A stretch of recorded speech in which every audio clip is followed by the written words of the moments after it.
Esperamos, con Chapelín Chapeldún, que hayan disfrutado junto a Musilacha este 2024.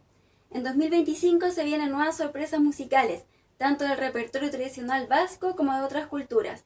¡Feliz Año Nuevo! ¡Urte Berrión!